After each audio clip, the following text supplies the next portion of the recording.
Hello everyone and welcome back to our channel. In today's video, we are going to learn how to split text into separate columns in Google Sheets. Splitting text is a useful feature when you have multiple pieces of information in one cell and want to separate them into different columns. In this example, we have a list of full names. Each name contains a first name and a last name in the same cell. To separate this information, first select the cells that contain the text you want to split. Next, go to the Data menu at the top of Google Sheets. From the Data menu, select Split Text to Columns. Google Sheets will now give you different separator options.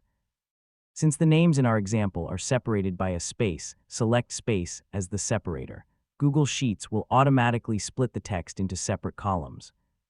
The first names will appear in one column, and the last names will appear in another column. This feature is useful for separating names, addresses, product information, and many other types of text. It can save time because you do not need to manually copy and paste each part of the text into separate columns. And that's how you can split text into separate columns in Google Sheets.